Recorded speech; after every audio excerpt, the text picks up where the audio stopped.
आपे लायो अपना प्यार, सदा सदा तिस गुरु को कर नमस्कार। आपे लायो अपना प्यार, अपना प्यार खुद ही मेरे में डाल दे, मुझे अपना प्यार खुद ही लत लगा दे अपने प्यार की, कल तो उथे बननी। हम लोग जो स्वाद, जो आनंद दूसरों में खोज रहे हैं, इधर उधर भाग के ढूंढ रहे हैं, लोगों में ढूंढ रहे हैं, एक दिन आना है जब सब कुछ निकल जाना है हमारे जीवन में से। एक गुरु नानक की कथा सुनाता हूं। गुरु नानक जब असम में गए तो गुरु नानक देव जी महाराज जी ने वहां पर बड़ा कीर्तन किया, बड़ा आनंद दिया संगतों को। वहां एक सेवक, महाराज जी का नया सेवक तैयार हो गया, उसका नाम था भूमिया। और वो भूमिया, उसका नाम इस तरह से पड़ा कि उसके पास भूमि बहुत थी, जमीन बहुत थी, जमींदार था। जमींदार होने के कारण लोग उसको भूमिया सेठ कहते थे कि तेरे पास भूमि बहुत है, जमीनें बहुत है। तो वो गुरु नानक देव जी महाराज जी के पास रोज कीर्तन सुनने आने लगा। जब उसने गुरु नानक देव जी महाराज जी का कीर्तन रोज सुना, वो इतना जुड़ गया गुरु नानक देव जी महाराज जी से कि उसने सोच लिया कि मुझे गुरु नानक से अब नाम लेना है, गुरु नानक को अपना गुरु धारण करना है। अब गुरु नानक को जब गुरु धारण करने के लिए विनती करी कि मेरे हे गुरु जी, मुझे पता लगा कि आप कल जा रहे हो, क्योंकि गुरु नानक 1 महीना रहते थे, 2 महीना रहते थे एक जगह पर, 1 महीने बाद अगली जगह पे चले जाते थे, आगे चले जाते थे। अब उसको पता लगा कि गुरु नानक देव जी महाराज जी जा रहे हैं कल। उसने प्रार्थना करी, विनती करी, महाराज जी आप कल जा रहे हो, गुरु जी मुझे नाम दीक्षा दिए बिना मत जाइएगा, मैं आपका सेवक बनना चाहता हूं। तो गुरु साहब ने कहा, अच्छा तू मेरा सेवक बनना चाहता है, तू अपने बारे में मुझे कुछ बताया ही नहीं तूने अभी तक, तू कौन है? कहता आप जानते हो गुरुजी, आपसे क्या झूठ छुपा है, मैं भूमिया सेठ है, लोगों के सामने मैं सेठ हूं, पर असली में मैं एक चोर हूं, मैं चोरियां करता हूं। मैंने बहुत चोरियां करी हैं, चोरी करके जो मैं सामान लाता हूं उससे मैं जमीनें खरीदता हूं, खरीद खरीद के इतनी जमीनें हो गई हैं कि मैं इस इलाके का सेठ बन गया हूं, मुझे आज लोग भूमिया सेठ कहते हैं। अच्छा गुरुजी एक आपसे विनती है, सेवक तो आपसे मैं बन जाऊंगा, आपका सेवक मुझे बना लीजिए, पर मैं चोरी नहीं छोड़ सकता, चोरी मेरे रग रग में है, मेरे खून में है, जैसा भी हूं आपका हूं, मुझे ऐसे ही स्वीकार करें। अब महाराज जी को बड़ा खुशी हुई। सच की बाणी नानक आखे, सच सुनाई सी सच की बेला। सेवक सच बोले ते थोड़े वर्गा सेवक ही कोई नहीं, सेवक नूं तो सच बोलना चाहिए, झूठ क्यों बोलना, वो भी गुरु नूं। अब गुरु नानक को कहा कि मैं चोरी नहीं छोड़ सकता, मैं चोर हूं और इस इलाके का सबसे बड़ा चोर मैं ही हूं, जो इस इलाके में बड़ी बड़ी चोरियां होती हैं वो मैंने ही करी हैं। अच्छा जी, महाराज जी को कहा जैसा मैं हूं मैं को ऐसे ही स्वीकार करो। महाराज जी ने उसको कहा ठीक है पुत्र, तेरे को हम ऐसे ही स्वीकार करेंगे, तू जिद्दां दा भी है, तू मेरा ही है, हुण गुरु नानक दा ही है।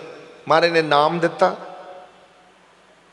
मंत्र सतनाम पढ़ मंत्र सुनाया, वाहेगुरु शब्द दिता, जाप करया कर भाई, नाल आख्या कि 3 मर्यादा भी तेनों अपनानियां पैणियां, गुरु दा हो गया, 3 तरीके दे नाल गुरु दा तेनों होना बहुत जरूरी है।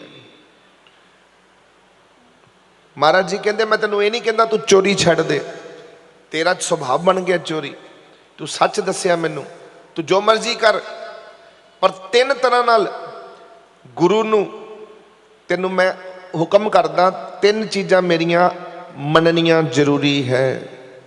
सत बचन जी गुरु जी आप जी दसो।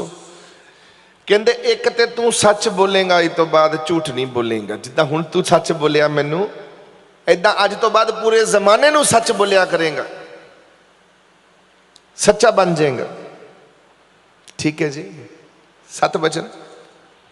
दूसरा, किसी दी भी लून हरामी नहीं करेगा। कहो नानक हम लून हरामी, बख्श लियो प्रभ अंतरयामी। कहो नानक हम लून हरामी। बाणी दे विच लून हरामी का शब्द आया कि हम नमक हरामी करते हैं। हमारा स्वभाव है। आपको पता है, जिसके घर में खाना खा लिया जाए, जिसके घर में भी लंगर खा लिया जाए, ना तो कभी उसकी निंदा करनी चाहिए, ना उसकी चुगली करनी चाहिए, ना उसके बारे में गंदा सुनना चाहिए, ना उसके बारे में गंदा बोलना चाहिए। ये लून हरामी है, नमक हरामी है। ये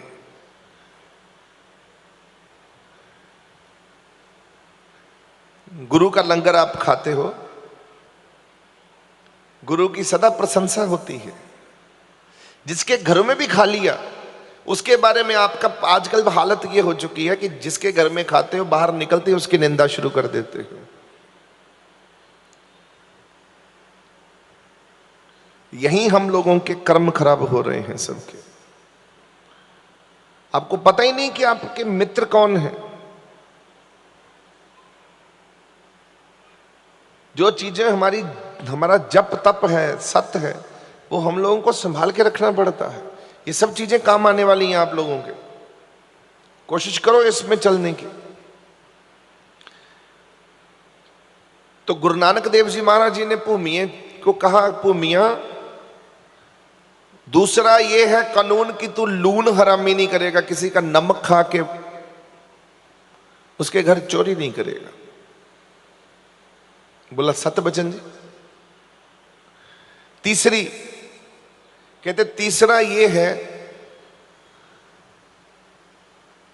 कि गरीब के, किसी भी गरीब आदमी को, कोई भी गरीब उसके साथ जुल्म हो रहा हो, उसके साथ तू खड़ा हो जाएगा। गरीब आदमी पे जुल्म हो तो तू ऐसे नहीं बैठेगा, खड़ा हो जाए बस उसके साथ। गरीबों पे जुल्म नहीं होने देना।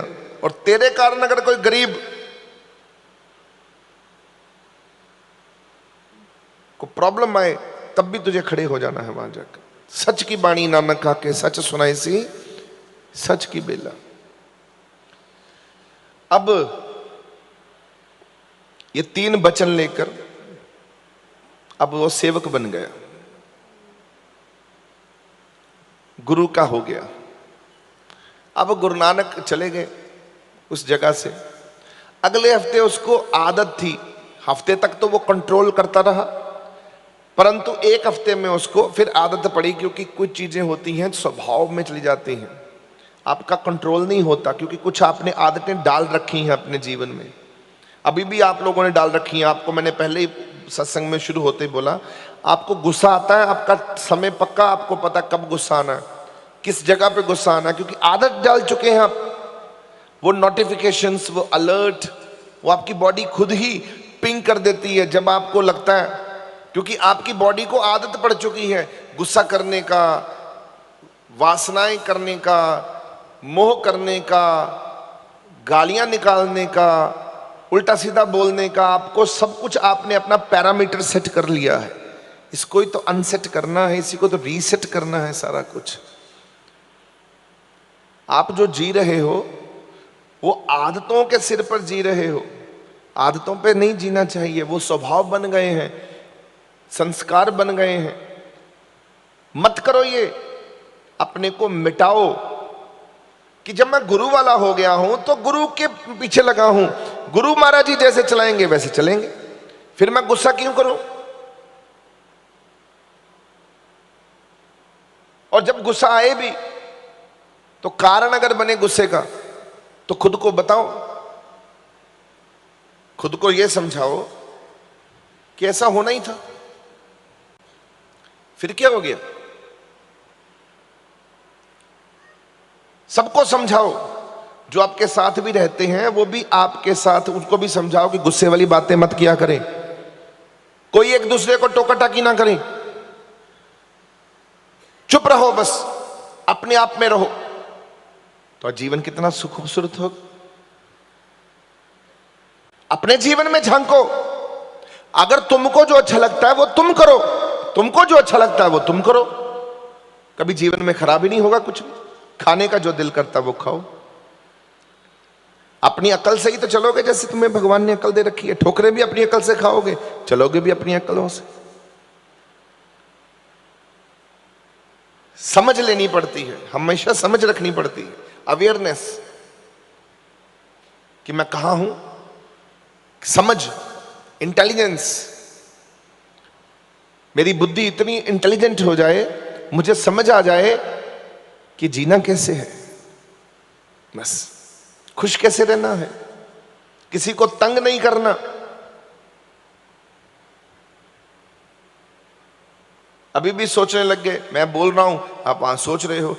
सोचने का काम बाद में है, पहले समझिए। कहा बहुत अच्छा, सत्संग जो सुन रहे हो इसको एब्जॉर्ब करो। हाँ जी बहुत अच्छा, आज के बाद हम बिल्कुल ठीक हो जाएंगे, ऐसे करो। सोचने को नहीं बोला मैंने। अगर आप सोच सकते मेरे सत्संग के आगे, तो फिर आप भी यहां बैठ के सत्संग कर सकते हो। मैं नीचे बैठूं तो आप यहां सत्संग कर लीजिए। मैं यहां बैठ के क्या करूंगा, मैं बोलूंगा सत्य वचन, जो जो आ रहा है सत्य वचन, इसी पे चलूंगा।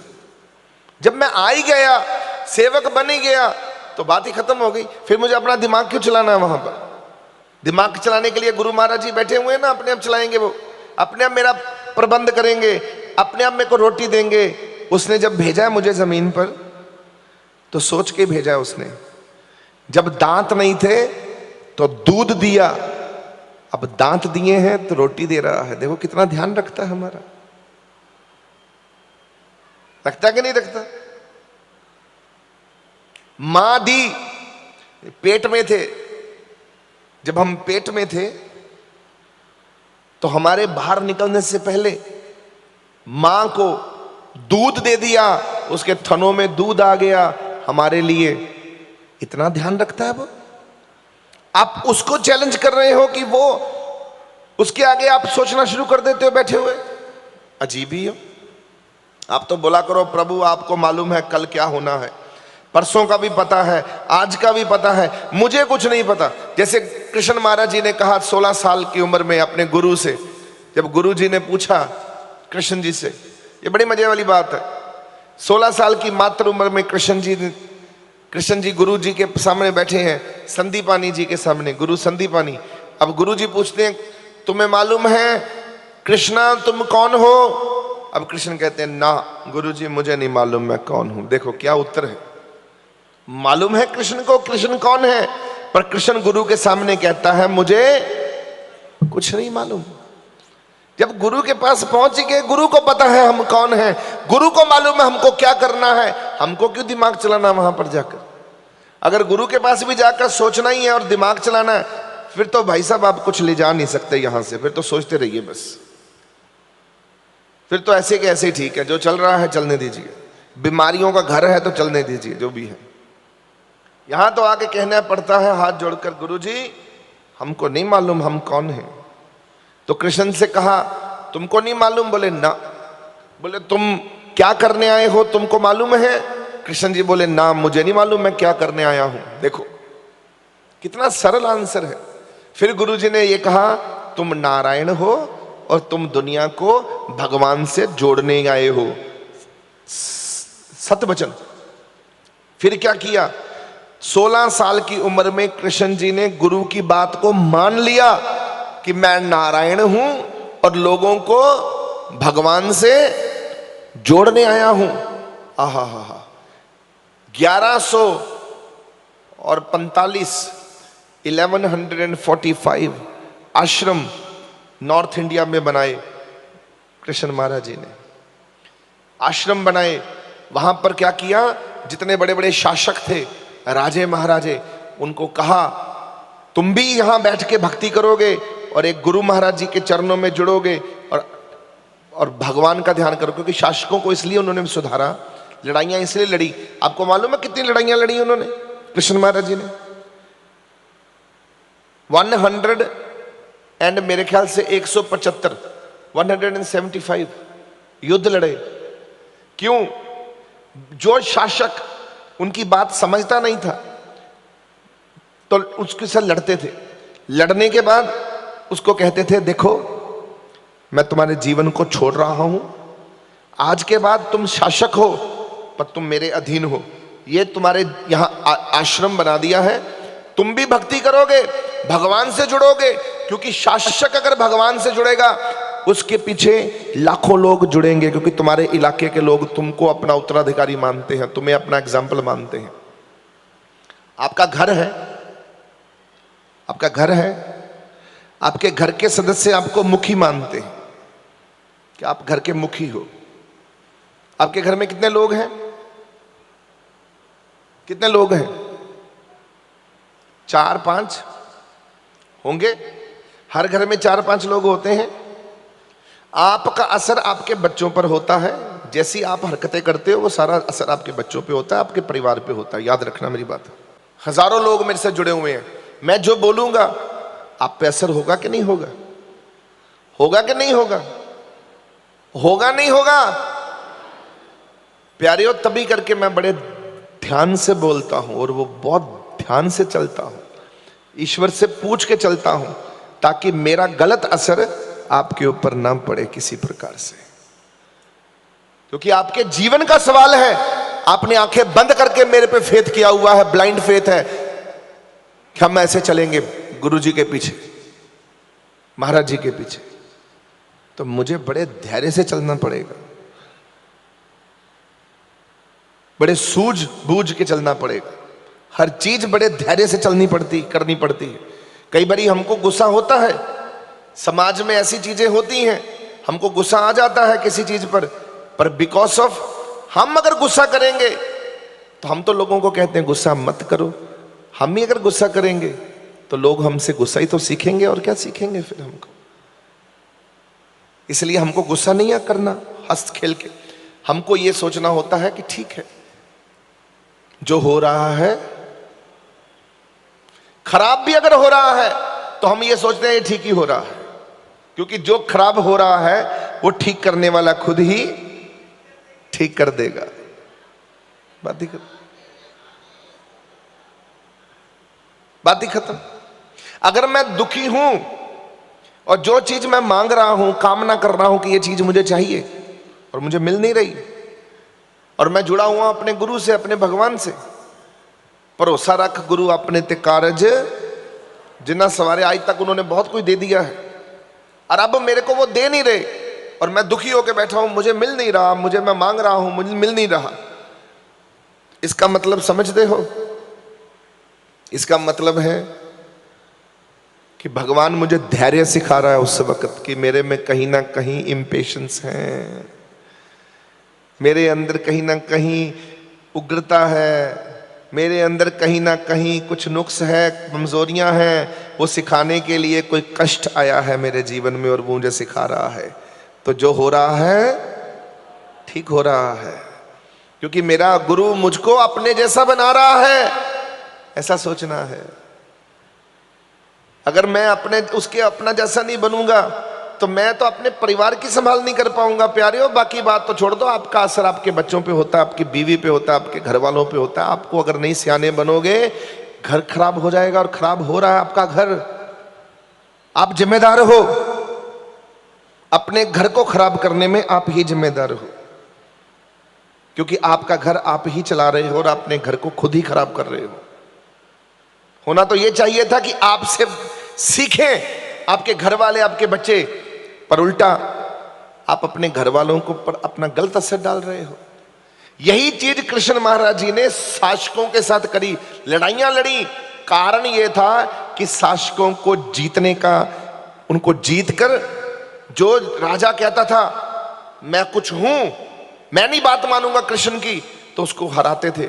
हरा के कहते थे कृष्ण कि सुन मेरी बात, आज के बाद शासन तेरा है, राजा तू होगा पर हुकूमत मेरी होगी।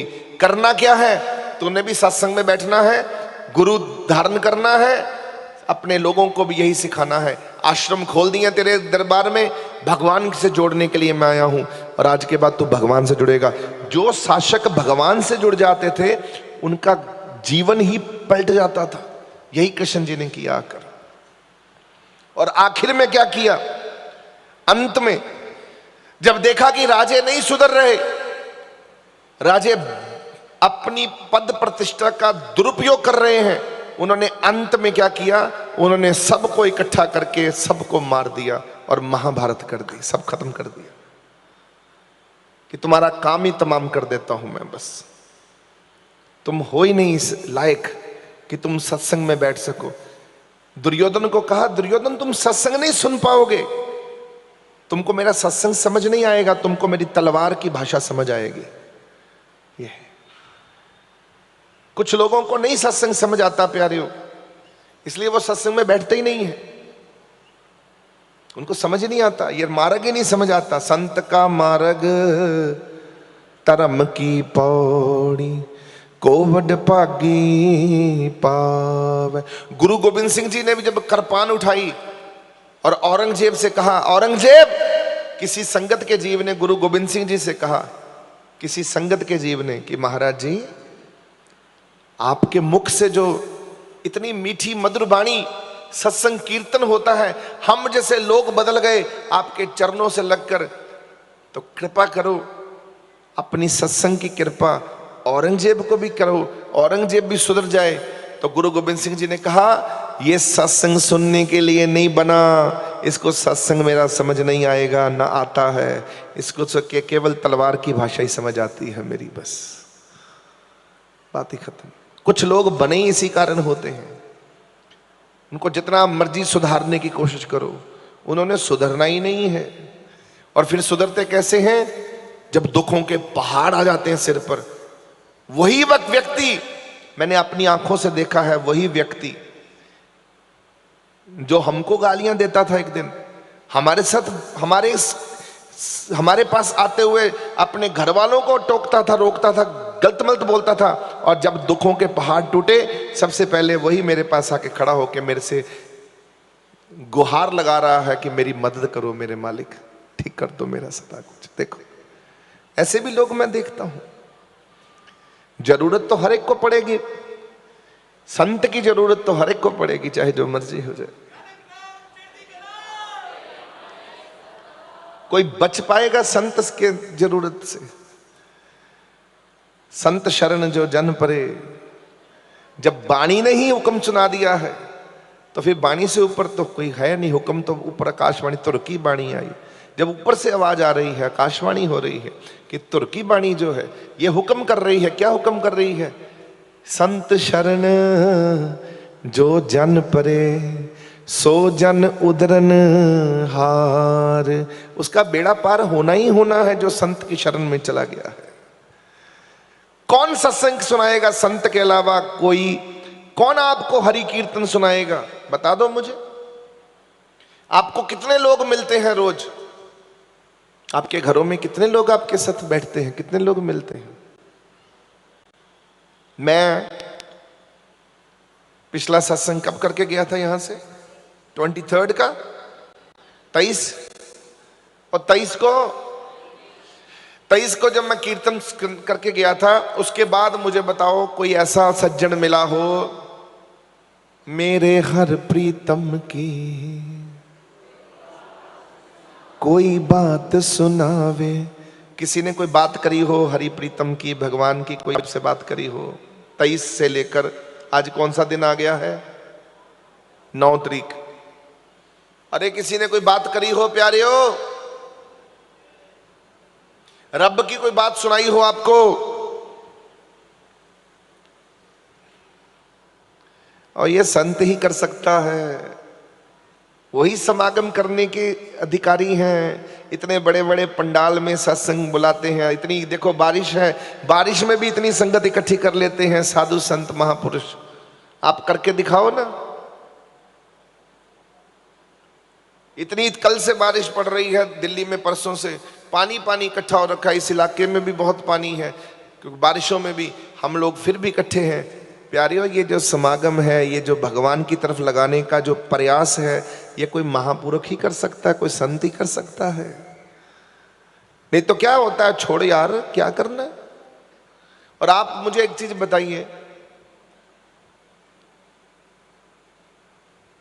कि हमको तृप्ति मिलती है कि नहीं मिलती यहां आकर?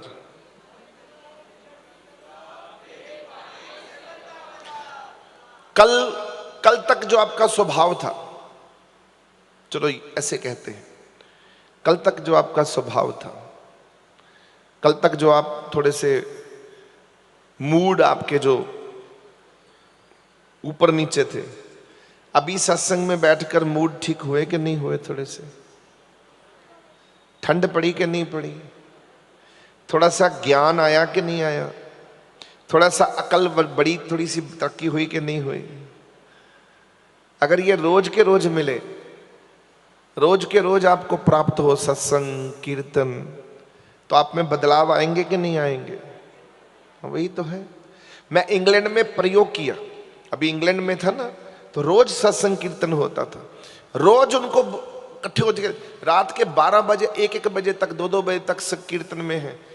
तो इतनी बदल गई संगत कि कल मैं परसों आ रहा था तो रो रहे थे 90% लोग, इतने दुखी और रो रहे थे कि महाराज जी हम पीछे क्या करेंगे। मैंने कहा पीछे करोगे प्रभु विनाशी अंतर्यामी, प्रभु विनाशी अंतर्यामी। क्या करोगे, क्या करोगे?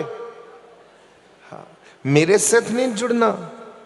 मैं जिस चीज के लिए जोड़ रहा हूं, आपका वो लक्ष्य है, आपने वहां जुड़ना है। प्रभु विनाशी अंतर्यामी, किसके पास? प्रभु विनाशी अंतर्यामी, प्रभु विनाशी अंतर्यामी, प्रभु विनाशी अंतर्यामी, प्रभु विनाशी अंतर्यामी, प्रभु विनाशी अंतर्यामी। बस सुबह से लेकर शाम तक यही करते रहिए। एक दिन पूरा करके देखिए कि क्या नशा चढ़ता है। एक दिन अगर आप पूरा करते रहेंगे ये, तो आप देखना आपके शरीर को इतना आनंद का वातावरण होगा कि आपको कोई और चीज अच्छी लगेगी नहीं।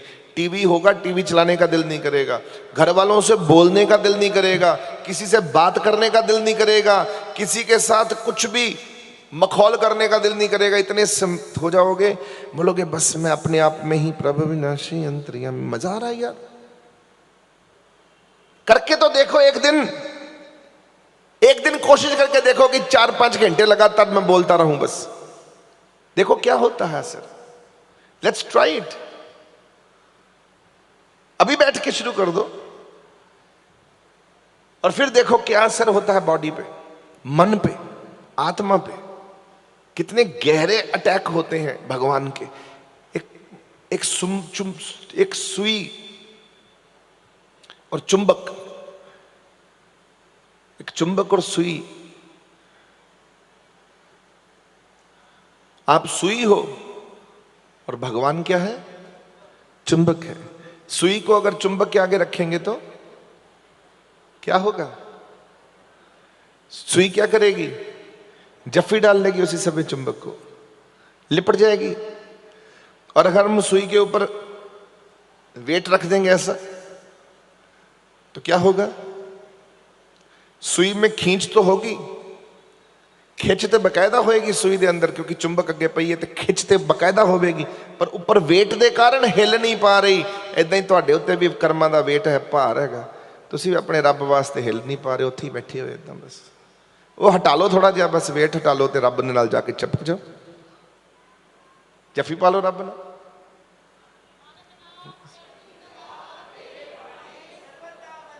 वो जिहड़ा कर्मां दा जिहड़ा भार है, वो की है? हाय मेरे बच्चे, हाय मैं, हाय मेरा पैसा, हाय घर किदां चलेगा, किदां चलदा अज तक भाई, उदां चलेगा अगे भी। अगर आपकी हेरा फेरियों से चलता है तो फिर वैसे चलाते रहिए, चतुराइयों से चलाते हो तो चलाते रहिए, आप अपनी मर्जी से चला रहे हो तो वैसे चलाते रहिए। आज तक कब कैसे चलता रहा है? तेरी कृपा ना, उसकी कृपा ना चलिया। कितना चलिया कर, कैसे चला? मैं अपनी अपनी बताता हूं, I am telling you the truth. मैं अपनी चीज बताता हूं। मेरा अब तक जो भी कुछ हुआ, जो भी कुछ हुआ अभी तक, वो सब महाराज जी की कृपा से ही हो रहा है। बस याद रखना, महाराज जी की कृपा से हो रहा है। बस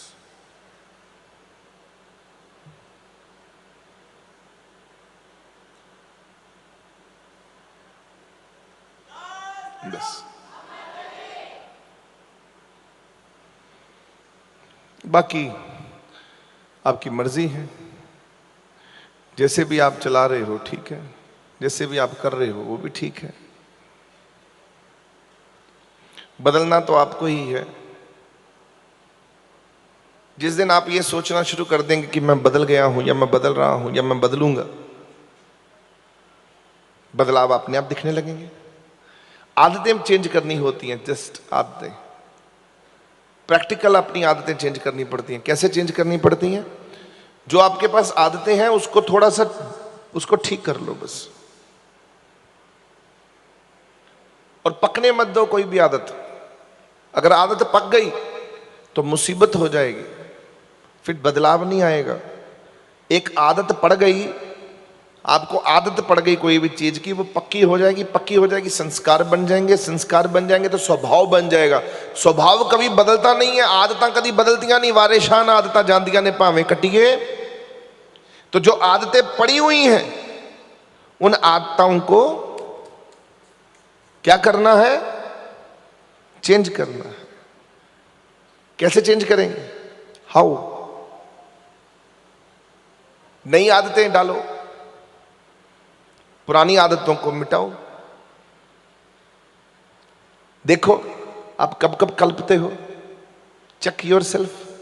कब कब कल्पना आती है, कब कब दुखी हो जाते हो, क्या क्या होता है, अपने मूड कैसे कैसे चेंज होते हैं, कैसे कैसे स्विंग होते हैं, कैसे कैसे ऊपर नीचे होते हैं। उन सब में बदलाव लेकर आओ और खुद को बोला करो जब भी कोई ऐसी बात होती है। मान लो आप कुछ सोच रहे हो और वो सोचने वाली बात नहीं है, सोचना नहीं चाहिए, मतलब हम सोच रहे हैं। मान लो मैं सोच रहा हूं किसी ऐसे व्यक्ति के लिए सोच रहा हूं जिसने मुझे धोखा दिया, या जिसने मेरा साथ छोड़ दिया, या किसी ने मेरे को गलत बोला, या मेरे रिश्ते उससे टूट चुके हैं। मैं ऐसे सोच रहा हूं किसी व्यक्ति के बारे में। अब मैं सोच रहा हूं, मैं सोच ही जाऊंगा तो मेरे क्या होगा? ऐसी सोच से क्या होगा? क्या होगा?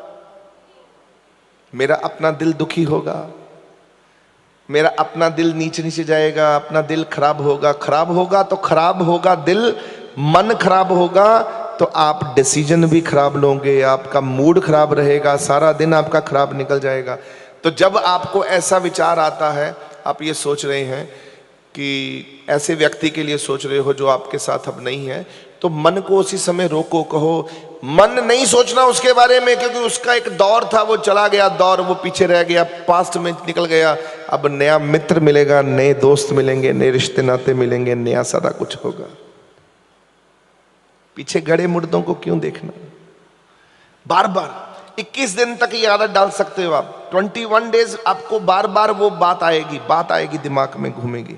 21 डेज अगर लगातार आप अपना भूलने का प्रयास करो तो 21, 22, 22 दिन में आप सब कुछ भूल जाओगे। याद रखना मेरी बात। 21 दिन तक तंग करता है अलर्ट्स, नोटिफिकेशन। कोई चीज भूलनी हो तो 21 दिन तक आप मेहनत करो, मैंने भूलना है, अब भूल जाओगे। और 21 दिन किसी चीज को याद करो बार बार, वो पक्की याद हो जाएगी। याद रखना 21 डेज का प्रोसेस है ये। एक बात बार बार याद करते रहो, याद करते रहो, याद करते रहो, याद करते रहो, याद करते रहो, पक्की हो जाएगी। एक बात बार बार भूलने का प्रयास करो, मैं भूलूंगा। मन में कोई बात चल रही है जो नहीं चलनी चाहिए, जिससे मेरा मूड ऑफ होता है, मूड खराब होता है, रोको उसको। नहीं, मुझे नहीं सोचना। अपने मन को बोलो नहीं, मुझे नहीं सोचना। क्यों सोच रहे हो बिना बात के? तो उसी समय आप भूलना शुरू हो जाओगे। करेंगे ऐसा, फिर देखो कैसे आपके चेंज होते हैं सारा कुछ। आप ये सोचा करो सुबह उठ के अपने घर में, जब आप घर में होते हो, जो माहौल यहां पर आपको मिला हुआ है, जैसे मेरे सामने आप बड़े आराम से बैठे हो, बड़े प्रेम भाव से बैठे हो, बड़े सिर एंड देखो कितने अच्छे तरीके से आप सब बैठे हो, गुरु का हाजिरी हजूरी देख रहे हो कि गुरु हमारे साथ है, गुरु महाराज जी के चरणों में बैठे हैं। क्या ऐसा माहौल घर में नहीं रख सकते क्या अपने साथ? सेम सोच ही तो है, लेके चलो घर में। आज ट्राई करो घर में जाकर कि मेरा घर घर नहीं रहा, ये मेरे गुरु महाराज जी का घर हो गया है। अब मैं इस घर में वो नहीं रहूंगी, मैं अपनी मर्जी से चीख चिढ़ा नहीं डालूंगी, अपनी मर्जी से शोर नहीं मचाऊंगा, कोई रोला नहीं पावांगा, झगड़े नहीं करांगा, लड़ाइयां नहीं करांगा, बस मेरा गुरु बैठा है थे मेरे घर। ऐसे नहीं सोच सकते क्या? जब आप यहां पर बोलते हो महाराज जी को, गुरु महाराज जी मेरे साथ चलो, तो रास्ते में कहीं छोड़ आते हो क्या गुरु को? क्या बोलते हो? कहीं रास्ते में गोलगप्पे खाने रुक जाते हो, वहीं छोड़ाते हो, दुकान पे छोड़ाते हो कहीं गुरु महाराज जी को? फिर वहां पर भूल जाते हो कि गुरु महाराज जी को गाड़ी में बिठाना, वो गोलगप्पे खाते रहते हैं वहां बैठ के। यहां से सीधे घर नहीं लेके जाते महाराज जी को क्या? कुछ गड़बड़ है, उसको सुधारो। बस है गड़बड़, आपने ही गड़बड़ डाल रखी है, क्योंकि आप दो जीवन जी रहे हो। जीना तो आपको एक चाहिए था कि जैसे गुरु के सामने हो वैसे ही घरों में भी हो, जैसे गुरु के पास हो वैसे ही घर में भी हो, तो वो जीवन जीना चाहिए। जी दो रहे हो, डबल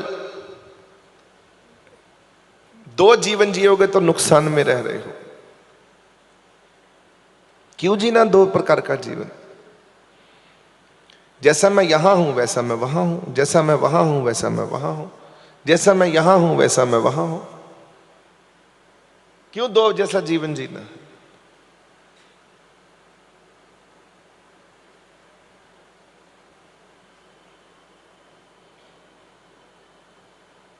समझ आ रही है? क्या करेंगे आज से? क्या करेंगे?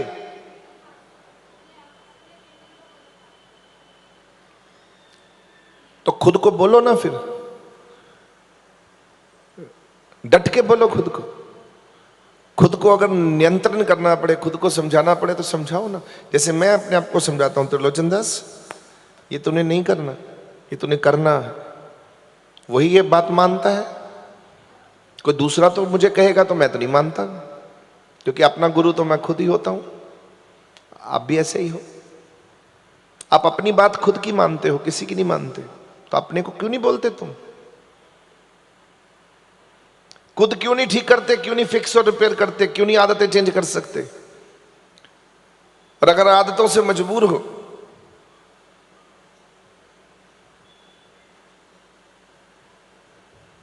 तो गुरु नानक की जो मैं कहानी सुना रहा था, साखी, कि भूमिये चोर को बोला कि तीन चीजें याद रखना पुत्र।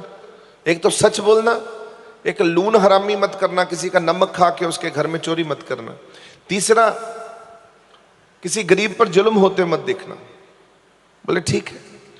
अब एक हफ्ता बीता, अब उसने कहा था चोरी की आदत है उसको, तो आदत छोड़ नहीं सकता। तो गुरु नानक की तीन बातें उसको याद थी, पर चोरी की आदत उसने कहा था कि मैं चोरी की आदत नहीं छोड़ सकता। तो गुरु नानक ने कहा था ठीक है, वो हम छुड़ा लेंगे, कोई बात नहीं, जब छुड़ाना होगा। तो अब चोरी करने का फिर मन बढ़ गया एक हफ्ते में। अब सोचा चोरी करूं तो किसी राजे के यहाँ, जो अपना राजा है उसके यहाँ चोरी कर लेता हूं, थोड़ा दिन थोड़ा मोटा माल मिल जाएगा, तो थोड़ा समय बीत जाएगा, 6-7 महीने ना करूंगा, फिर गुरु नानक के मार्ग पर चल पड़ूंगा, शायद ऐसी आदत छूट जाए। मन में एक विचार आया कि गुरु मिल गया ना, तो अच्छे होने का विचार आ गया कि अच्छा हो जाऊं बस। अब राजे के घर में चोरी करूं। राजे के घर में चोरी करने पहुंच गया भूमिया चोर। दीवार टापी, दीवार फांद कर अंदर जाकर जो सामान उसको पता था, क्योंकि उसने रेकी कर रखी थी राजे के, क्या क्या कहाँ का, अजायब घर में घुसा, बड़े बड़े अच्छे जवाहरात हीरे हीरे इकट्ठे करके, सोना अच्छी तरह इकट्ठा कुठा करके लपेट कर एक झोला अपने साथ लाता था, उसमें डालता गया। झोले की पंड बड़ी हो गई, सोचा अब बस करूं, चल पड़ता हूं। वापस निकला, सोचा यार राजे का घर है, राजे की रसोई में खाना बड़ा अच्छा बना होगा। भूल गया कि लून हरामी करने वाला शब्द। अब राजे की रसोई में खाना अच्छा बना होगा, भूख लगी हुई है, खा के चलता हूं यार कुछ ना कुछ। जब रसोई में घुसा, ढूंढ रहा था, रात का टाइम था, लाइट नहीं थी, बत्ती तो होती नहीं है, तो ऐसे करके ढूंढ रहा था कि कुछ ना कुछ ऐसे मैं ढूंढ लूंगा, खिड़की खोलकर कि चंद्रमा की रोशनी से मैं कुछ ना कुछ देख लूं। तो ऐसे करके ढूंढने लगा, तो एक कटोरी में कुछ उसको डलियां दिखी। वो डलियां उठा के जब मुंह में डाली तो वो नमक था। ले भाई, मत्थे को हाथ मारा। गुरु नानक की बात याद आ गई कि लून हरामी नहीं करनी, कि खाया भी और लून ही सीधा मुंह में आ गया। पंड उठाई, उठा के नीचे रख दी, उसी लंगर घर में, किचन में, रसोई में छोड़कर गुरु नानक की बात याद करके कि मेरे गुरु ने मुझे कहा था कि लून नहीं खाना, लून खा के हरामी नहीं करनी। तो भाई गुरु की वचन को तो मैंने अब वचन दे दिया गुरुदेव को। अब गुरु महाराज जी मेरे साथ हैं, छोड़कर चोरी का सामान वापिस आ गया। अगले दिन रसोई घर का जो लांगरी था उसको पकड़ लिया गया, उसको मारपीट की गई, उसको उल्टा लटका दिया गया कि तूने ये सामान जो है अजैबगढ़ से लाकर रसोई में रख दिया, तो तू ही चोर है। ये बात उड़ती उड़ती भूमिये के पास पहुंची, मुनादी हुई इलाके में कि राजा के वहां चोरी हुई और रसोई में उसका माल पकड़ा गया। रसोई का जो मुख्य लांगरी है उसको पकड़ लिया गया। वो मान नहीं रहा, पर और भी अगर कोई चोर रला हुआ उसके साथ मिला हुआ है तो राजा को अभी बता दे, नहीं तो राजा किसी को छोड़ेगा नहीं। तो ये मुनादी गांव गांव में हो गई। राजा की ये बात सुनकर बैठा हुआ था, गुरु नानक की बात याद आई, ओहो गरीब आदमी पे जुल्म हो रहा है और तू यहां बैठा है। भाग कर गया। अब सच बोलने की बारी आ गई। तो सच बोलने की जब बारी आ गई है तो पहुंच गया। अब पहुंच के राजा के पास भूमिया कहने लगा कि महाराज, उसने भी पहचान लिया कि भूमिया सेठ, आज बड़े दिन बाद आए हो। तो भूमिया कहने लगा काहे का सेठ महाराज, आपके चरणों में विनती लेकर आया हूं, ये जो आपका लांगरी है इसको छोड़ दीजिए, इसका कोई कसूर नहीं है। बोले क्यों? बोले सच बताने आया हूं, चोरी तो मैंने की है आपके घर। राजा माने ही ना, बोले कैसी बातें कर रहे हो, तुम तो सेठ हो। बोला सेठ कहाँ का? मैं असली में चोर हूं, चोरी करके जमीनें खरीदी, सेठ आपने बना दिया, पैसा बहुत है। इस बारी गुरु नानक के लड़ लग गया। गुरु जी मिल गए, गुरु जी ने 3 बातें पक्की कर दी। वो पक्की इतनी मजबूत कर दी कि घर में इतनी प्रैक्टिस कर ली वो 3 बातों की, अब वो 3 बातें भूलती नहीं है। गुरु जी को वचन दे दिया। गुरु जी ने बोला कोई नहीं, चोरी छुड़वा लूंगा, पर ये 3 बातें याद रखना, सच बोलना, नमक हरामी मत करना। सारी कथा सुना के राजा को सुनाई। राजा बड़ा खुश हुआ, गले लगा लिया। बोला है तू तो गुरु का वाकई बड़ा अच्छा सेवक निकला भाई, तो अब क्या करना है भूमिया? भूमिया कहता जी अब आप बताओ, सजा जो देनी है दे दीजिए, मैं तो आपके सामने हूं, सच बोल दिया। बोले तूने सच बोला, गुरु का अच्छा सेवक बन गया है। आज राजा के साथ वादा कर, गुरु के साथ तो वचन कर नहीं पाया, सजा ये सुनाता हूं, आज के बाद तो चोरी कोई नहीं करेगा जीवन में, बस।